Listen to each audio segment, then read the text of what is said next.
Christ's Letter 2. In this letter, Christ continues the story of his life on earth, his return to his mother in Nazareth, and his reception, his first public healing, and the tremendous response, choosing disciples, his true teachings. I am the Christ. Whilst I operate from the highest realms of divine creative consciousness, my influence encircles your world. Speaking metaphorically, I am as distant in consciousness from your world as your sun is distant from earth. Yet, if you call on me sincerely, I am as close to you as is necessary to help you.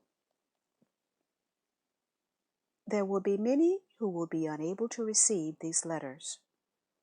Such people are not yet ready for them. There will be those who will try to stifle their existence, since the teachings will be threatening their livelihood or religion. They will not succeed. These letters will be strengthened by opposition.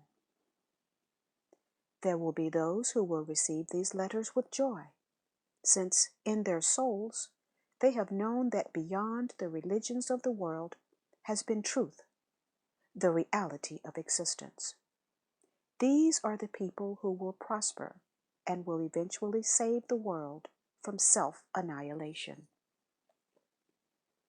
I will now take up my autobiography from where I left off in the last letter. My purpose in giving you some of the biographical details of my entrance into public life as teacher and healer is to bring alive for you my youthful attitudes and behavior, the circumstances of my attaining my own state of spiritualized humanhood. It is important you should be able to visualize Palestine as it was when I was on earth, and clearly see the inner conflicts which my teachings aroused in the people indoctrinated in the Jewish beliefs and traditional rites. These conflicts lie at the heart of the gospelers' inability to record accurately all that I tried to teach them. In the Gospels are frequent references to my parables, describing the reality of the kingdom of heaven or kingdom of God, whichever term the gospelers used. But nowhere has any attempt been made to reach into the words themselves, explore the figures of speech, or lift out the spiritual meaning of the kingdom of God or the kingdom of heaven. As I speak of my true sermons given to the people, you will, in the light of my experiences in the desert and of your own knowledge of scientific facts, be able to understand, at last, a little of what I was attempting to teach at that time. Since I was largely unsuccessful, it is imperative another attempt should be made to do so at the beginning of this age, this millennium, since it is on my privileged, highest spiritual knowledge and insight that the next age will be founded and developed. It was, and is, essential for a teacher such as I and others have been, supersensitive and wholly committed mentally and emotionally to a search for the truth of existence, to come to earth, to coin words to describe to people on earth, imprisoned in words, what lies in the creative universal dimension in an unformed state. Were it not for such inspired teachers, people on earth would have remained in ignorance of all that lies beyond the earth, ready for contact, to be personally experienced and absorbed to promote future spiritual evolution. Not only this, the Bible is said to be the most widely read book in the world.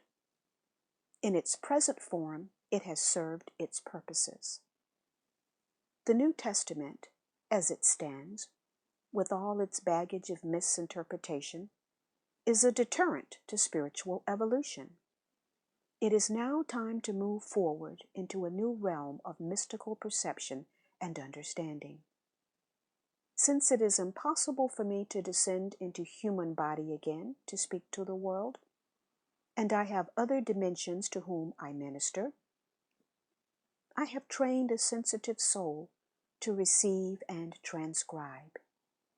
It is the nearest I can do to talking to you personally. I hope you will be able to receive and accept this. Whatever is erroneous is erased. You may be sure of this. The incidents and healings related in the following pages are not important. They happened, but they are given only to enable you to understand their true spiritual significance. I want you, as you read, to relate the conditions of more than 2,000 years ago to your present life and times.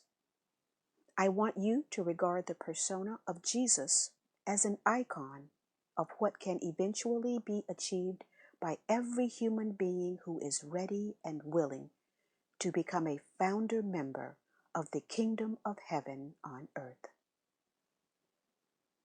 Although people of your present world are what you call sophisticated, big-headed in their modern knowledge and learning, versed in contemporary manners, and in new ways of relating one to another, basically, the people all those years ago were the same as yourselves.